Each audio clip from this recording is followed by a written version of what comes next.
Selamat malam Bapak, Ibu, Saudara yang terkasih dalam Tuhan kita Yesus Kristus.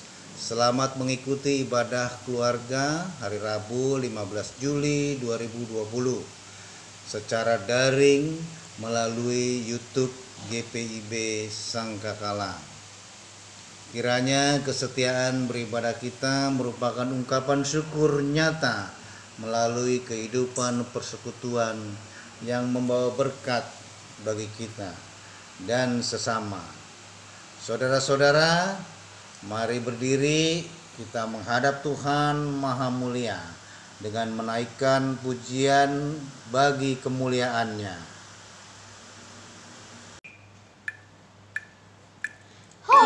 Haleluya, puji Tuhan, puji Dia Maha Kuasa, Sang Pencipta alam raya dan segala isinya. Hai segala yang bernapas, puji Dia yang di sorga. Dia memberikan nafas bagimu. Haleluya, puji Tuhan selamanya. Haleluya, puji Tuhan, puji Dia Maha Kuasa. Lagu indah hanya nyanyikan bagi Dia Rajamu. Kasih dan kemurahan-Nya diberikan bagi kita.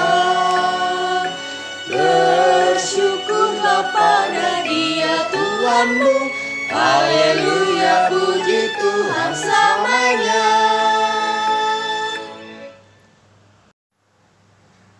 Bapa kami yang di surga, pada saat ini kami telah memuji dan memuliakan nama-Mu. Saat ini kami semua menyatukan hati untuk memohon ampunan Tuhan atas dosa yang kami perbuat, sengaja dan tidak sengaja. Dan kami mohon suci dan kuduskanlah kehidupan kami, agar kami layak menerima kebenaran firman-Mu, agar firman-Mu tidak berlalu begitu saja, melainkan menjadi berkat hidup kami. Kiranya Roh-Mu yang kudus hadir di tengah-tengah ibadah kami, agar menguatkan setiap hati kami. Dalam nama Tuhan Yesus Kristus kami telah berdoa. Amin. Jemaat dipersilahkan duduk. Mazmur berbalasan dari Mazmur 27 ayat 1 sampai 6. Tuhan adalah terangku dan keselamatanku. Kepada siapakah aku harus takut? Tuhan adalah benteng hidupku. Terhadap siapakah aku harus gemetar? Ketika penjahat-penjahat menyerang aku, Untuk memakan dagingku, yakni semua lawanku dan musuhku. mereka sendirilah yang tergelincir dan jatuh. Sekalipun tentara berkemah mengepung aku, Tidak takut hatiku. sekalipun timbul peperangan melawan aku, Dalam hal itu pun aku tetap percaya. satu hal telah kuminta kepada Tuhan, Itulah yang kuingini diam di rumah Tuhan, seumur hidupku, menyaksikan kemurahan Tuhan, dan menikmati bait-Nya sebab Ia melindungi aku dalam pondok-Nya. pada waktu bahaya. Ia menyembunyikan aku dalam persembunyian di kemahnya. Ia mengangkat aku ke atas gunung batu, Maka sekarang tegaklah kepalaku. mengatasi musuhku sekeliling aku. Dalam kemahnya aku mau mempersembahkan korban dengan sorak-sorai. Aku mau menyanyi dan bermazmur bagi Tuhan. Jemaat, mari menyanyi dari PKJ 219 1 sampai 2.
di saat ini Engkau ku sembah, Engkau ku sembah ya Tuhan. Ku kasih Engkau, ku kasih Engkau, ku kasih Engkau, Yesus Tuhanku.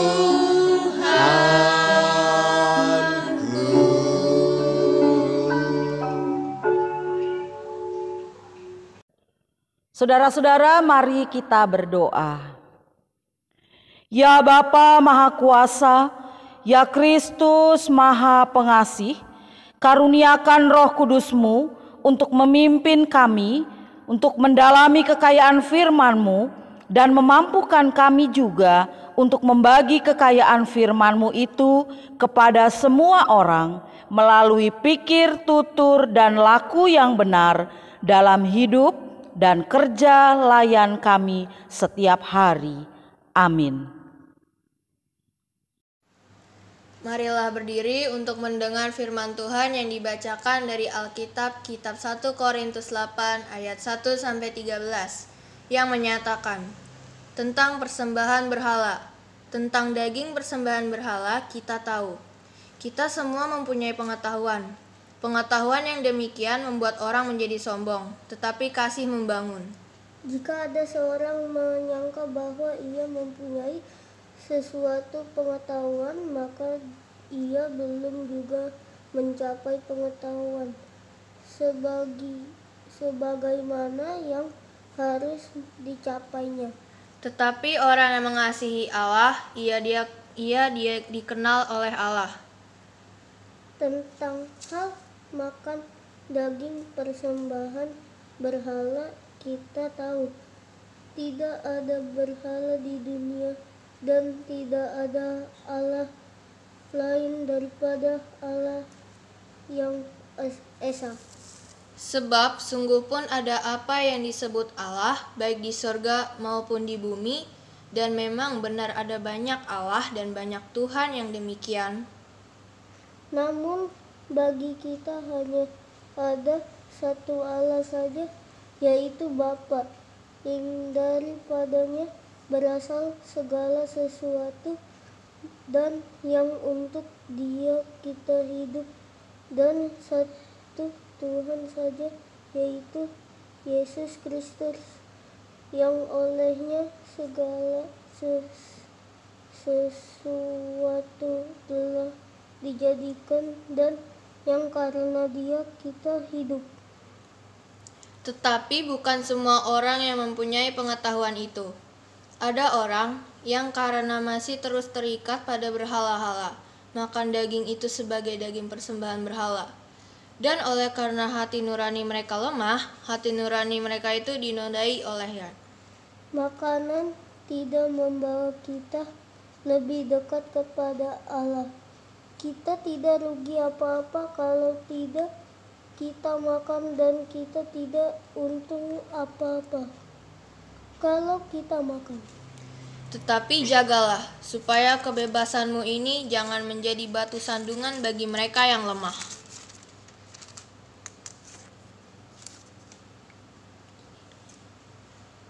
Karena apabila orang melihat engkau yang mempunyai pengetahuan sedang duduk makan di dalam kuil berhala, bukankah orang yang lemah hati nuraninya itu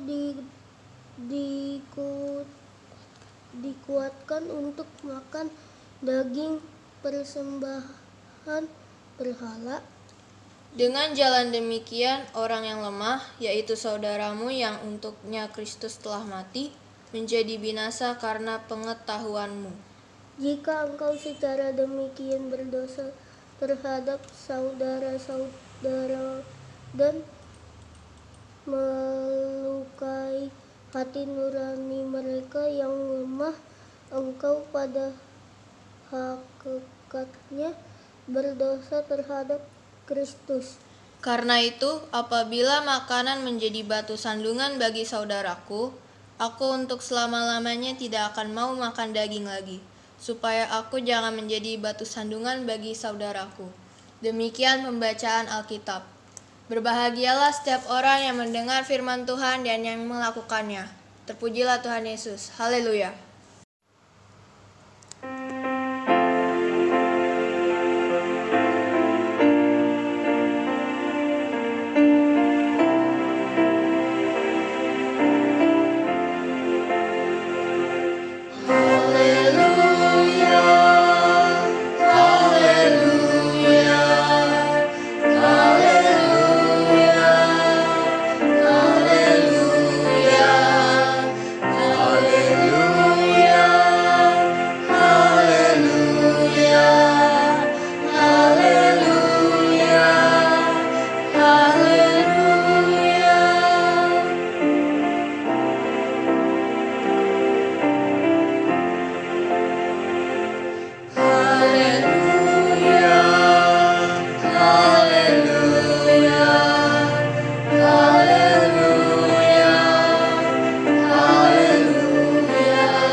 Saudara-saudara yang dikasihi Allah dalam Tuhan Yesus Kristus, hari ini Rabu 15 Juli, minggu ke-6 sesudah Pentakosta, bacaannya tadi dari 1 Korintus 8 ayat 1 sampai dengan ayat 13.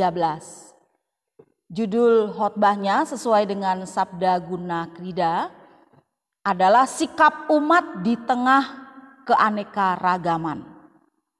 Saudara-saudara yang dikasihi Allah dalam Tuhan Yesus Kristus, di tengah-tengah kepelbagaian kita sebagai anak bangsa, sebagai rakyat Indonesia, kita terdiri dari berbagai suku yang ada, juga terdiri dari berbagai agama, atau bahkan juga terdiri dari perbedaan-perbedaan status sosial, status ekonomi, atau perbedaan-perbedaan yang lain.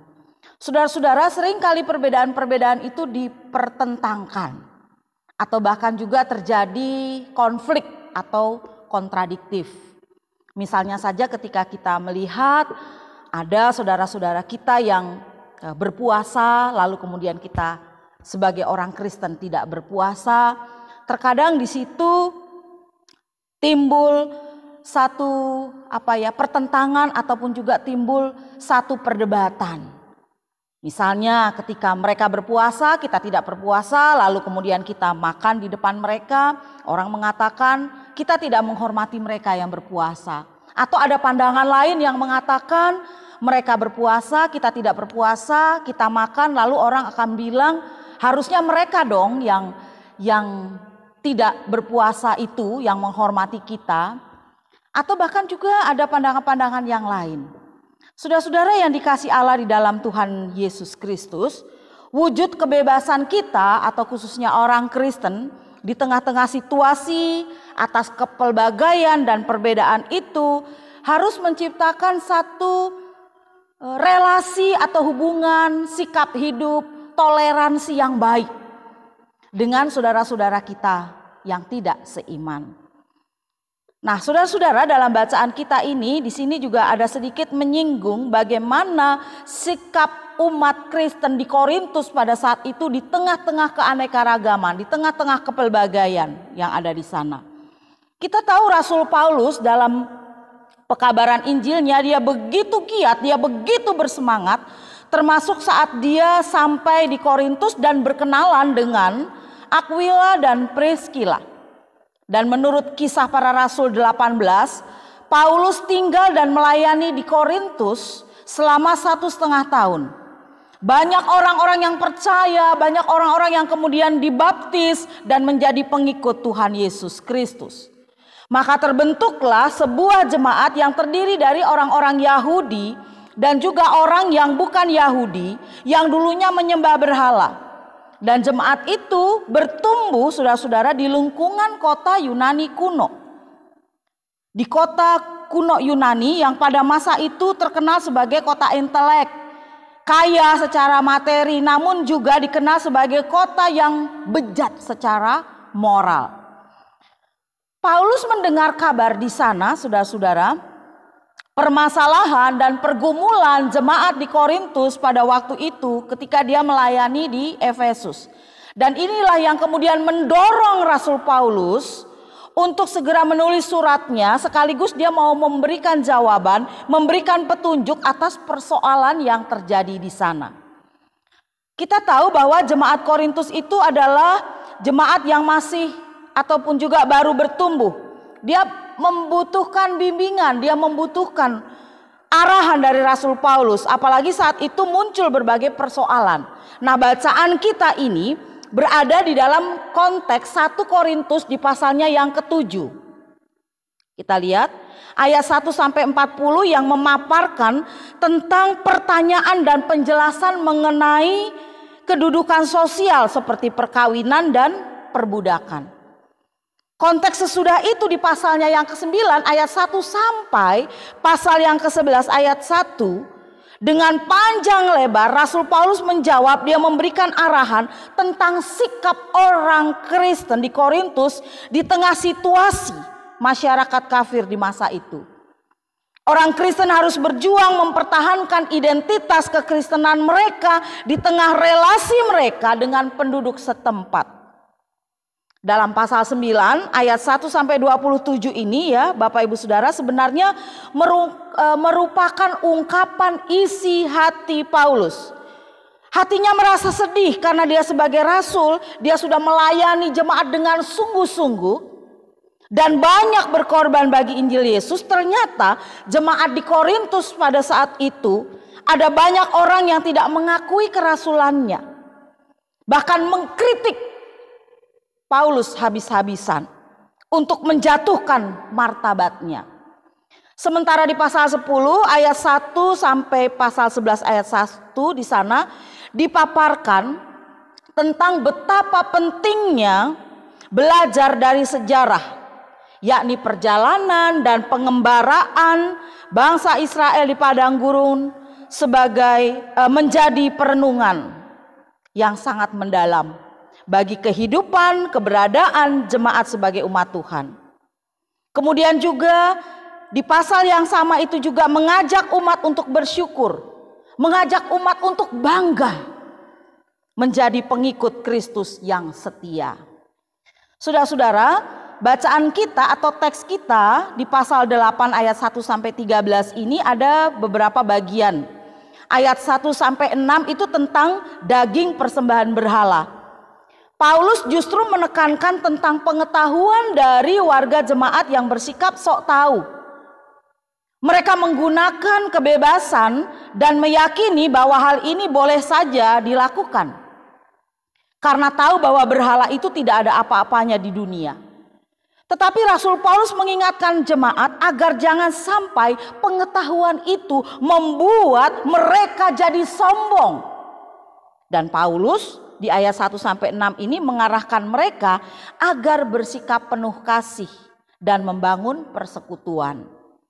Kemudian di bagian yang kedua ayat 7 sampai dengan ayat 13. Nah, ini saudara-saudara tentang hal makan daging persembahan berhala. Bagi Paulus, jemaat yang masih muda ini masih belum semuanya memahami tentang berhala itu ada atau tidak ada. Ada orang yang masih terikat terhadap keyakinan lamanya pada saat itu. Sebaliknya, ada umat yang sudah mantap meninggalkan penyembahan berhala itu. Tentang makan dan minum itu sendiri menurut Rasul Paulus tidak memiliki makna baik atau jahat. Tidak ada yang lebih mulia atau rendah. Tidak mengubah arti nilai manusia itu di hadapan Tuhan. Kebebasan yang ada bukan dipakai dengan seenaknya. Akan tetapi harus penuh tanggung jawab. Dan di sini Rasul Paulus mengatakan jemaat tidak boleh menyalahgunakan kebebasan itu dan menjadi batu sandungan bagi mereka yang masih lemah. Dan di teks yang terakhir jelas sekali di sana Rasul Paulus menegaskan sikapnya dalam menghadapi hal makanan. Dia tidak ingin menjadi batu sandungan dan membuat orang lain jatuh dalam dosa. Sikap yang berhati-hati, sikap yang bijak inilah yang seharusnya dijaga di dalam persekutuan yang dibangun bagi kemuliaan Tuhan. Saudara-saudara yang dikasihi Allah dalam Tuhan kita Yesus Kristus, oleh sebab itu kita bisa menyimpulkan beberapa hal. Yaitu pertama, pengetahuan kita dalam hidup ini akan selalu tidak lengkap dan tidak sempurna. Sebab itu tindakan kita pertama-tama harus didasarkan pada kasih bagi Allah dan orang lain. Kemudian yang kedua, kita jangan menjadi orang yang berlebihan. Ya, artinya kita tidak boleh menilai segala sesuatunya, menilai pengetahuan kita lebih daripada orang lain dan menganggap diri kita benar, menganggap diri kita segala-galanya dan orang lain salah. Itu berarti kita sombong. Kemudian yang ketiga, berhala itu adalah hal sia-sia karena Allah adalah di atas segala-galanya. Kristus menjadi satu-satunya perantara Allah dengan manusia. Di zaman ini berhala bisa muncul dalam berbagai hal. Sesuatu yang kita agungkan, sesuatu yang menjadi nomor satu dan Tuhan di nomor sekiankan, itu bisa menjadi berhala bagi kita. Apa saja uang bisa menjadi berhala bagi kita. Ketika Tuhan itu sudah digeser posisinya. Kita mencari uang tanpa kita bisa meluangkan waktu untuk Tuhan, misalnya bersekutu dengan Tuhan. Atau saudara-saudara, hal yang lain yang menjadi berhala bagi kita saat ini adalah ketika kita juga mengagungkan misalnya handphone kita. Dia segala-galanya bagi kita 24 jam. Kita tidak boleh jauh dari handphone kita misalnya. Atau gadget atau apapun yang menjadi pusat informasi buat kita. Kita lupa untuk kehadiran Tuhan itu sendiri. Segala-galanya bisa kita lihat misalnya di dalam handphone itu sendiri. Di masa ini mungkin ya Bapak Ibu Saudara ya, handphone menjadi kebutuhan pokok. Ya, seperti kalau kita hari Rabu ini tidak bisa beribadah di gereja, tidak bisa beribadah di keluarga-keluarga, di rumah tangga, keluarga si A, si B misalnya. Kita dari rumah secara online.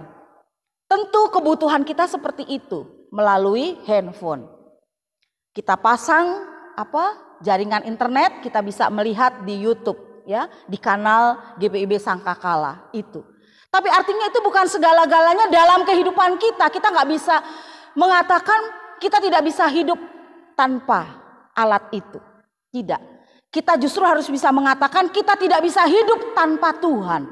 Kita tidak bisa hidup tanpa Yesus. Di tengah ketakutan, di tengah kewaswasan, apapun itu saudara-saudara, kita tetap yang kita andalkan adalah Tuhan. Benar ada peraturan di sana sini yang mengharuskan kita begini, mengharuskan kita begitu. Untuk mencegah diri kita sendiri, untuk membentengi ya diri kita sendiri. Agar kita tidak terpapar oleh COVID-19, agar kita tidak kena penyakit dan lain sebagainya. Benar. Kita tidak boleh menganggap enteng dan sepele soal penyakit itu. Tapi satu hal, kita juga tidak boleh mengandalkan semuanya itu dengan nalar pikiran, kemampuan kita, kepandaian kita manusia. Tapi yang kita andalkan satu-satunya adalah Tuhan. Mengatasi semua itu tentu kita selalu berdoa. Minta kekuatan perlindungan dari Tuhan. Terus menerus, bahkan kalau boleh terus menerus kita minta belas kasihan dari Tuhan. Mohon Tuhan menjaga kita, keluarga kita, anak-anak kita, cucu kita yang masih kecil, lansia atau PKLU yang rentan terkena virus itu, atau bahkan kita sendiri yang kelihatannya sehat-sehat, kita juga bisa kena penyakit itu. Oleh karena itu, yang kita andalkan satu-satunya adalah Tuhan. Kemudian catatan yang keempat, Makanan berhala tidak dilarang karena berhala itu tidak ada dari catatan firman Tuhan tadi. Namun demikian, mereka harus berhati-hati dan berhikmat untuk tidak menjadi batu sandungan bagi yang masih lemah imannya, supaya mereka jangan jatuh ke dalam pencobaan dan juga dosa. Intinya, hidup kita jangan menjadi batu sandungan buat orang lain. Kalau di awal khotbah tadi saya mengatakan merasa satu dengan yang lain, ya merasa diri benar. Tapi ketika kita boleh mencermati pembelajaran yang terakhir ini, kita jangan jadi batu sandungan bagi orang lain. Misalnya begini, kalau saya katakan orang lain banyak puasa. Ya tentu kita nggak mungkin dong di depan banyak orang yang puasa itu atas kita sengaja makan es krim misalnya, sengaja makan makanan yang enak. Bukan kita akan mengatakan ya mereka dong yang harus hormatin saya gitu, yang nggak puasa nggak begitu. Apakah kehadiran kita di situ jadi batu sandungan apa tidak bagi mereka? Kalau kehadiran kita menjadi batu sandungan, jangan kamu makan es krim. Begitu Bapak Ibu Saudara. Atau di sisi yang lain juga, kita jangan menjadi batu sandungan bagi dunia, lingkungan yang ada di sekitar kita. Kita tinggal dengan lingkungan yang berdekatan, bermasyarakat, bertetangga. Dimintain urunan RT misalnya, iuran sampah atau apapun. Yang lain it's okay, mereka bayar-bayar aja. Tapi kita orang Kristen kita bilang, itu kan memang tugasnya tukang sampah. Misalnya begitu ya. Itu kan memang tugasnya Pak RT, Pak RW dan lain sebagainya. Ngapain saya harus urunan lagi? Artinya kita menjadi batu sandungan buat mereka.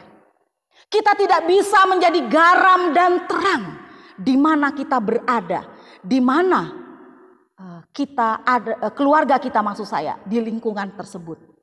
Kita tidak bisa menjadi garam dan terang. Karena apa? Karena kita masih mementingkan diri kita sendiri.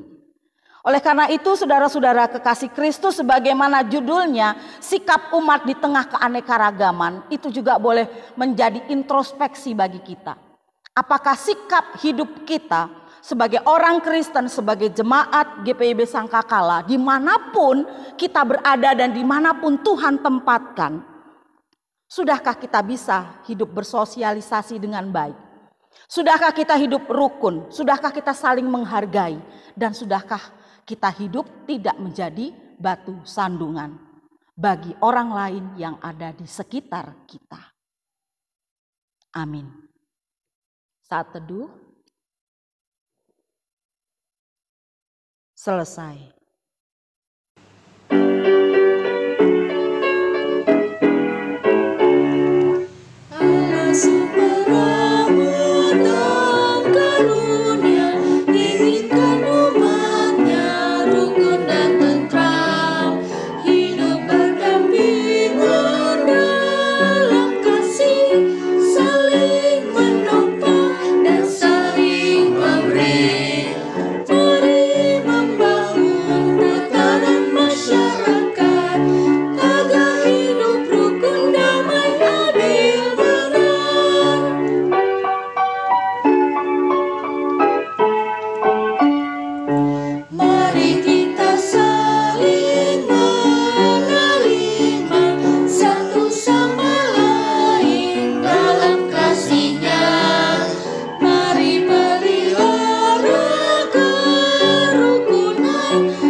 Bapak Ibu Saudara, mari kita bersama-sama menaikkan doa syafaat.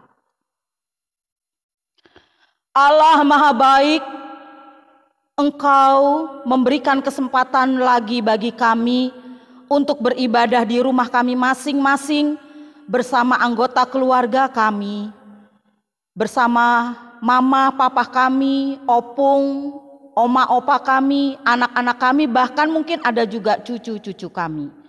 Terima kasih Engkau boleh memberikan penjelasan terhadap kami bagaimana agar kami sebagai umat Tuhan, sebagai jemaat GPIB Sangkakala boleh hidup berdampingan, hidup dengan rukun dan damai, toleransi, dan tidak menjadi batu sandungan buat orang lain. Terima kasih juga karena lewat syafaat ini kami boleh mendoakan semua orang, baik itu di tingkat pemerintahan kami, gereja kami, para pemimpin kami, pendeta, evangelis, hamba-hamba Tuhan, semua boleh kami doakan. Engkau memberikan roh hikmat bagi para pemimpin di tengah pemerintahan bangsa Indonesia yang kami cintai. Mereka dapat menjalankan tugasnya dengan baik dan bertanggung jawab.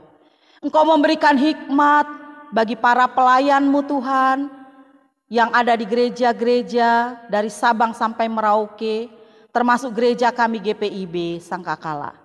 Berkati senantiasa Majelis Sinode, Presbiter Sangkakala, unit misioner, komisi, pegawai, dan jemaat sektor 1 dan 2. Serta tidak lupa juga mereka yang sudah lansia, Tuhan Yesus memberikan kekuatan, penghiburan, sukacita. Termasuk juga bagi anak-anak kami yang sudah ditinggalkan oleh orang tua mereka sebagai anak yatim piatu. Kami juga berdoa bagi mereka yang bersukacita pertambahan usia. Sukacita yang meluap tentunya dirasakan oleh saudara-saudara kami yang berulang tahun. Kami juga berdoa bagi mereka yang berduka cita. Tuhan Yesus hibur mereka senantiasa. Dan akhirnya kami selalu berdoa, tolong Tuhan, jauhkan kami dari penyakit, dari virus corona. Biarlah kami boleh menjaga diri dengan baik sesuai dengan protokoler kesehatan. Dan terlebih lagi iman percaya kami tetap mengandalkan Tuhan. Tuhan mendengar semua doa-doa kami yang kami naikkan pada hari ini maupun juga doa-doa pribadi kami. Terima kasih ya Tuhan. Dalam pengasihan-Mu kami mohon. Dengarlah doa kami. Peliharalah kami dalam nama Tuhan Yesus Kristus yang mengajar kami berdoa bersama. Bapa kami yang di surga, dikuduskanlah nama-Mu, datanglah kerajaan-Mu, jadilah kehendak-Mu di bumi seperti di surga. Berilah kami pada hari ini makanan kami yang secukupnya, dan ampunilah kami akan segala kesalahan kami, seperti kami juga mengampuni orang yang bersalah kepada kami. Dan jangan membawa kami ke dalam pencobaan, tetapi lepaskanlah kami daripada yang jahat.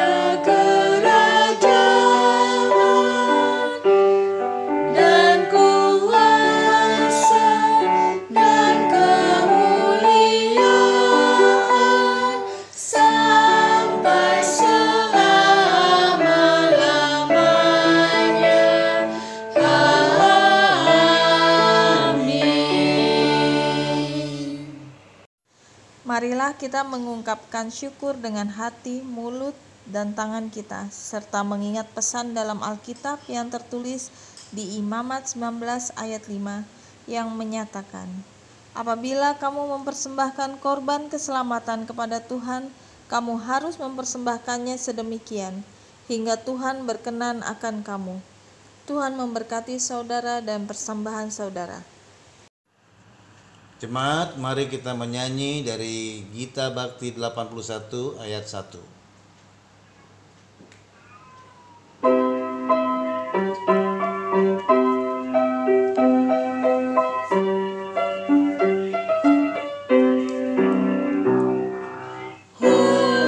Sumber kemurahan juga kebajikan di sepanjang hidupmu. Bersyukur senantiasa, puji nama Tuhan kini dan kekal. Bawa persembahanmu segera pada Tuhan Allahmu. Katakan janjinya tetap, Ia memberkatimu. Allah sumber kemurahan juga kebajikan di sepanjang hidup.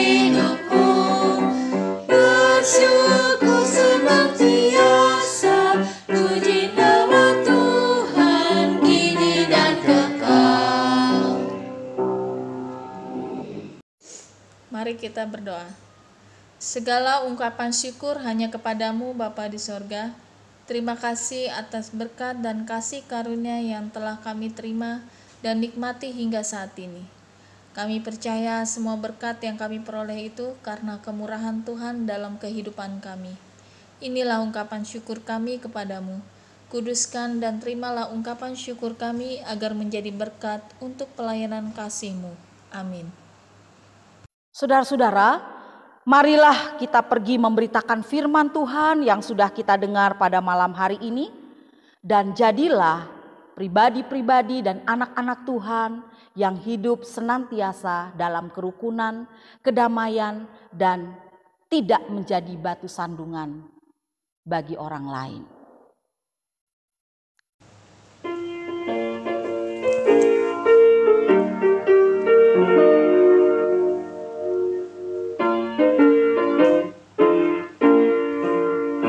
Firman Tuhan sudah kau dengar, laksanakan dalam hidupmu.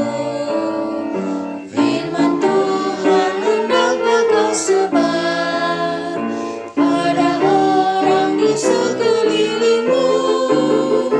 Hai, pergi segera, Tuhan utus dirimu, wartakan karya kasih-Nya.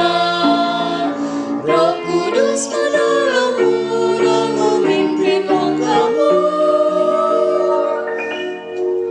Majulah tetap teguh.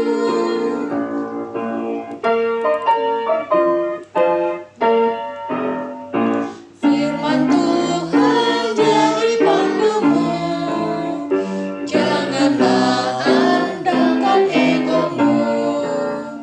Sangkal diri sebagai hamba-Nya, jadi saksi setia dan teguh. Hai, pergi segera, Tuhan utus dirimu, wartakan karya kasih-Nya. Roh Kudus menolongmu dan memimpin langkahmu. Majulah tetap teguh. Saudara, terimalah berkat Tuhan. Sebab Tuhan, Dia sendiri akan berjalan di depanmu. Dia sendiri akan menyertai engkau. Dia tidak akan membiarkan engkau dan tidak akan meninggalkan engkau.